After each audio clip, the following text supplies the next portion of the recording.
Ajaran adat Minangkabau tidak bertentangan dengan Islam. Lanjutan 7.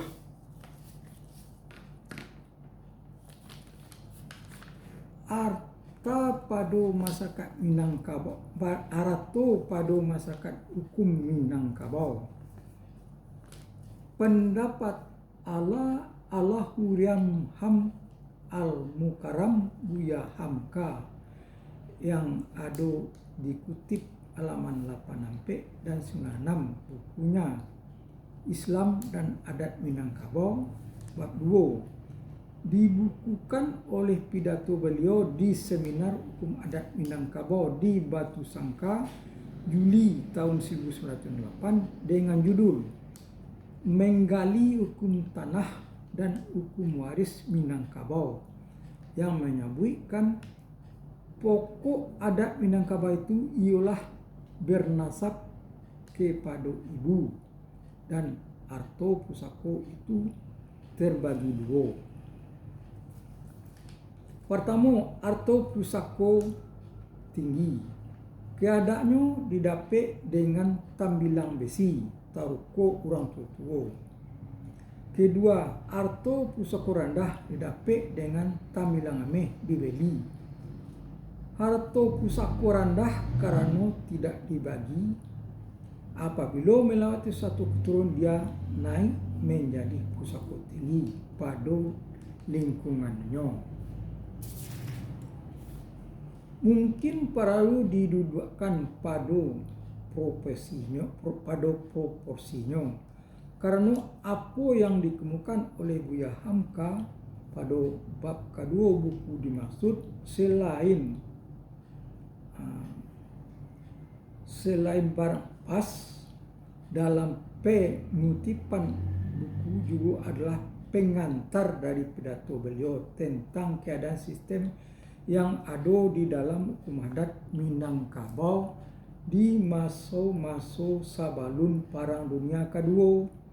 Dalam keseluruhannya jelas beliau kemukakan bagaimana terjadinya pergeseran nilai dan sikap masyarakat Minangkabau terhadap tatanan adat Minangkabau itu sendiri, yang beliau sebut sebagai kebudayaan Minangkabau.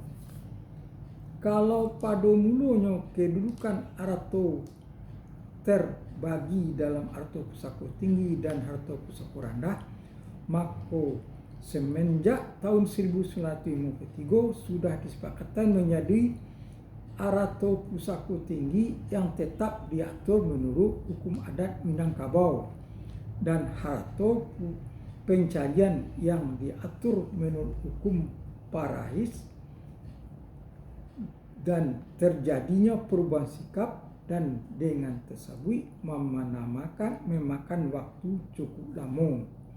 Dipikirkan sejak awal abad ke-19 dimulai oleh ulama penganut Wahabi, direvisi oleh generasi Syekh Ahmad Khatib, direvisi lagi oleh generasi Inyak Rasul, dan seterusnya oleh generasi Buya Hamka, yang membuahkan kesepakatan Niniak Mamak dan ulama di tahun 1953 seperti disebut di atas. Perubahan dan pergeseran nilai tersebut di samping bisa terjadi karena telah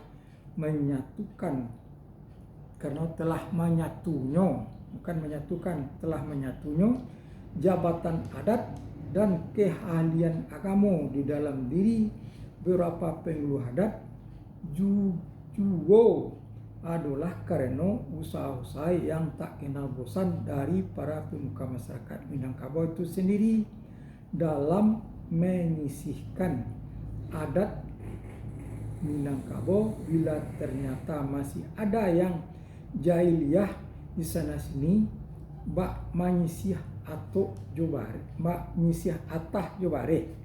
Nah, itulah makna menyisih atah jobare. Cuma saja sering menunjukkan tentang bahaya dari keadaan yang itu kini disabui dengan rutinisme di samping bahaya dari mengendapnya rasa suksesi. Sehingga apa yang sudah pernah dicapai di masa lalu akan kembali mengalami korosi. Sadau, keropos, karatan, urus tines, dan erosi, karit, dan pengikisan. Semua itu lazimnya karena para penggerak atau kurang muharik, motivator, dan pembaharu mujahidin inovator sempat beristirahat atau terputus generasi kurang mutakati ayali generation gap kurang bukan tidak mungkin terkena penyakit suksesi seperti halnya dalam banyak segi kehidupan atau ayam pencara talua, yaitu terhalangnya generasi muda untuk maju karena khawatirnya generasi tua yang sudah dapat nama untuk disaingi oleh generasi penerusnya.